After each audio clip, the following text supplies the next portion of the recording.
j'ai initié ce projet dans l'objectif en fait de permettre des jeunes, des institutions, des entrepreneurs en fait de se connecter dans le monde numérique, la plus grande révolution que le 21e siècle ait connue. Je suis très impressionnée parce que l'environnement nous impacte beaucoup. Ce que j'entendais avant et ce que j'ai compris aujourd'hui à propos des cryptos, c'est totalement différent. C'est pourquoi il faut aller à la source, à la quête de la bonne information. Parce qu'aujourd'hui, j'ai reçu de la très bonne information concernant les cryptos. Avant, on nous disait c'est de l'arnaque. Il y avait assez de limites qu'on se créait au fait. Donc aujourd'hui, à travers la formation que nous avons aujourd'hui, ce qu'on a véhiculé aux participants, leur fait comprendre que la crypto est différente des sites d'investissement. La crypto ne se limite pas qu'à l'investissement. La crypto est devenue aujourd'hui un mode de vie. Un mode de vie. Aujourd'hui, moi, je reviens de Dubaï où j'ai participé à la Crypto Expo, où il y avait plus de 25 000 participants, où il y avait plus de 400 projets. Là-bas, on ne parle plus de crypto si c'est bon ou c'est pas bon, si ça a du potentiel ou pas. Ils sont dans le monde réel de la crypto. L'IA, en quelque sorte, c'est quelque chose qui nous facilite les tâches, qui nous génère plus de temps que si, par exemple, on avait une tâche à faire qu'on devrait faire à 2 heures, à 3 heures de temps. Aujourd'hui, on a la possibilité de la résoudre en 30 secondes. Bonjour. Bonjour. Présentez-vous, s'il vous plaît. Bon, je réponds au nom de Diallo Abdelhamid. Je suis un entrepreneur culturel, manager d'artistes et je suis l'initiateur du sommet de la crypto et l'intelligence artificielle africaine en Guinée. Alors, parlez-nous de ce projet. Bon, ce projet, j'ai initié ce projet dans l'objectif en fait de permettre des jeunes, des institutions, des entrepreneurs en fait de se connecter dans le monde numérique, la plus grande révolution que le 21e siècle ait connue, qui est l'IA et la crypto-monnaie. Donc ici, si nous regardons aujourd'hui à travers le monde, c'est la guerre technologique en fait, la guerre intelligente. Vous voyez, non? Donc si nous regardons entre la Chine et les États-Unis, ils sont déjà en avance. Et si nous prenons en Afrique, il y a le Kenya, il y a l'Afrique du Sud, il y a le Nigeria, eux aussi qui se sont positionnés. Il y a le Mali aujourd'hui qui essaie de se démarquer avec certains jeunes. Donc dans ce cadre, j'ai eu l'idée, j'ai dit pourquoi pas en Guinée. Aujourd'hui, il y a des jeunes qui veulent apprendre, qui veulent se connecter. Donc en créant un tel sommet qui est le sommet de la crypto et de l'intelligence artificielle africaine qui va se faire en Guinée, ça va permettre aujourd'hui de créer du réseautage en invitant des experts à travers le monde, en invitant des apprenants, des étudiants, des institutions pour venir apprendre le réseautage, connecter la Guinée et faire de la Guinée un hub dans le domaine de l'IA et la crypto. Pour la réussite de ce projet, quelle invite avez-vous à l'endroit des autorités et surtout des jeunes? Bon, pour que ça réussisse, vous savez, pour que les choses marchent, nous devons tous apporter quelque chose. Et c'est quelque chose, nous avons fait notre part, qui est d'initier. Et on a commencé les choses. Et je sais qu'aujourd'hui, à travers le ministère des Télécoms, aujourd'hui, il y a beaucoup de choses qui changent au niveau de la technologie. Chacun essaie aujourd'hui de faire de son mieux. Et aujourd'hui, la ministre, elle le fait. Si nous regardons aujourd'hui, la Guinée a été représentée dans beaucoup d'activités dans le domaine numérique. Et si nous regardons encore, il y a des start-up ici en Guinée qui évoluent, mais qui n'arrivent pas aujourd'hui à avoir ces arts d'initiation pour montrer leurs talents ou bien pour exposer leurs produits à travers le monde. Donc ici, nous invitons que l'État participe, les sponsors, les partenaires, parce qu'une seule personne ne peut pas le faire. C'est un sommet à dimension en fait internationale que nous envisageons. Donc on a commencé le premier pas et nous espérons qu'avec l'aide de tout le monde, que ce soit les médias, tous les partenaires, l'État, les institutions publiques et privées, pourquoi pas, que la Guinée soit demain un pays dans du centre de la technologie, de l'IA et la crypto. Merci beaucoup. Merci. Bonjour. Bonjour. Présentez-vous, s'il vous plaît. Moi, c'est So Mariam Djouldi. Oui, vous venez de participer à une formation sur la crypto-monnaie. Dites-nous quelles sont vos impressions. Oui, exactement. Je viens de passer cette formation-là. je suis très impressionnée parce que l'environnement nous impacte beaucoup. Ce que j'entendais avant et ce que j'ai compris aujourd'hui à propos des cryptos, c'est totalement différent. C'est pourquoi il faut aller à la source, à la quête de la bonne information. Parce qu'aujourd'hui, j'ai reçu de la très bonne information concernant les cryptos. Avant, on nous disait c'est de l'arnaque. Il y avait assez de limites qu'on se créait au fait. Donc aujourd'hui, à travers la formation que nous avons reçue avec M. Salih Sow, un expert qui a longtemps mené ses recherches, qui a beaucoup appris. Aujourd'hui, il a transmis des messages clairs. J'ai compris que la crypto, c'est une voie que nous devons tous suivre parce que là, nous pouvons épargner, nous pouvons investir et là, nous pouvons même acheter des actifs, faire comme les autres. La bonne information, ça compte beaucoup.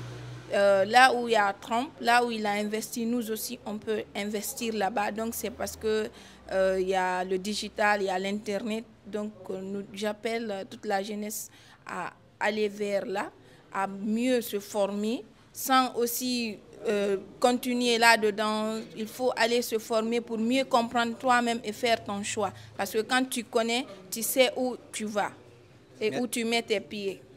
Merci. Okay. Bonjour. Bonjour, monsieur. Présentez-vous, s'il vous plaît. Je suis Amadou Saliou, consultant formateur en blockchain crypto-monnaie. D'accord. Vous venez de donner une formation sur la crypto-monnaie. Oui. Dites-nous qu'est-ce que c'est. Merci pour votre question. À la base, aujourd'hui, il ne faut pas rester sans savoir que le monde est en marche.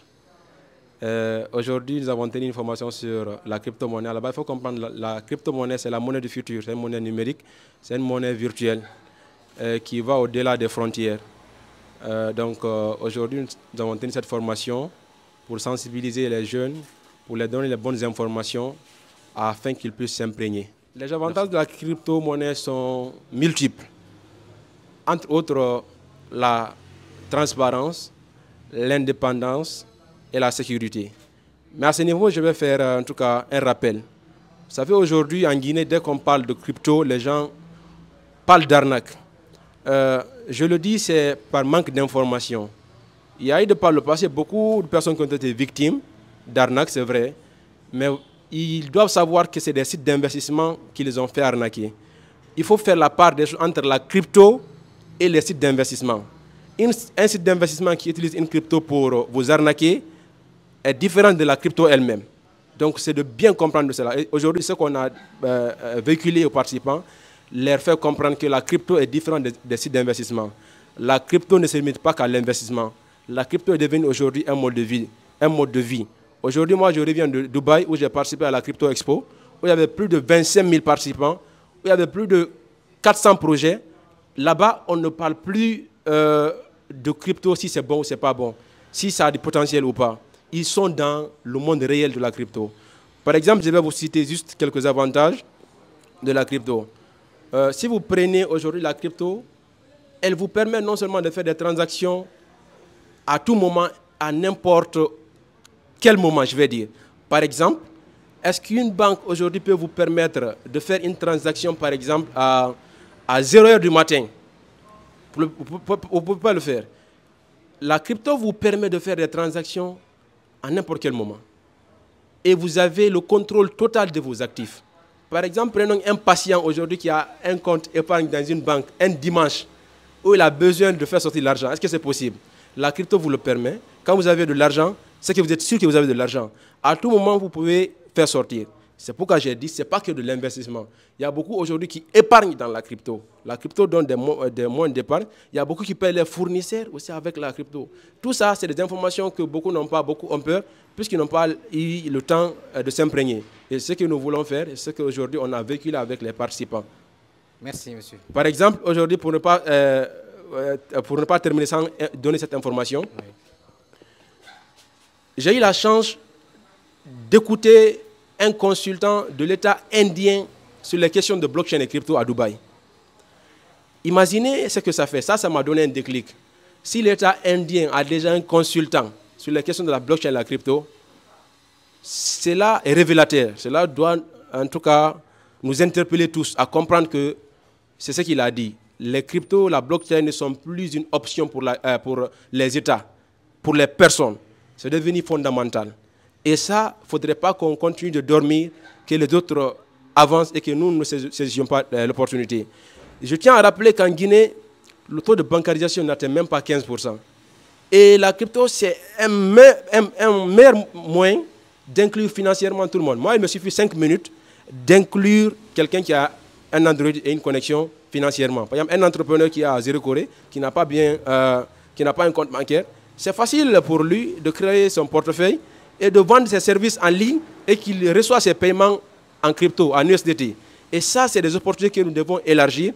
Et ça, c'est des opportunités que nos jeunes, que nos autorités doivent vraiment encourager afin que réellement la Guinée puisse être, en tout cas, un pays où vraiment nous incarnons vraiment l'économie numérique. Parce qu'aujourd'hui, on ne doit pas parler d'économie numérique sans parler de la blockchain, sans parler de crypto. Ah, merci, monsieur. Merci infiniment. Bonjour. Bonjour. Présentez-vous, s'il vous plaît. Moi, c'est Diallo Abdelhamid. Je suis travailleur indépendant. J'évolue dans le système de transfert d'argent et je suis membre du club de lecture de Le Réveil. D'accord. Vous venez de participer à une formation sur l'IA, l'intelligence artificielle. Dites-nous, qu'est-ce que vous avez retenu? Au fait, quand on nous parle aujourd'hui de l'IA, moi je dirais que c'est l'avenir au fait.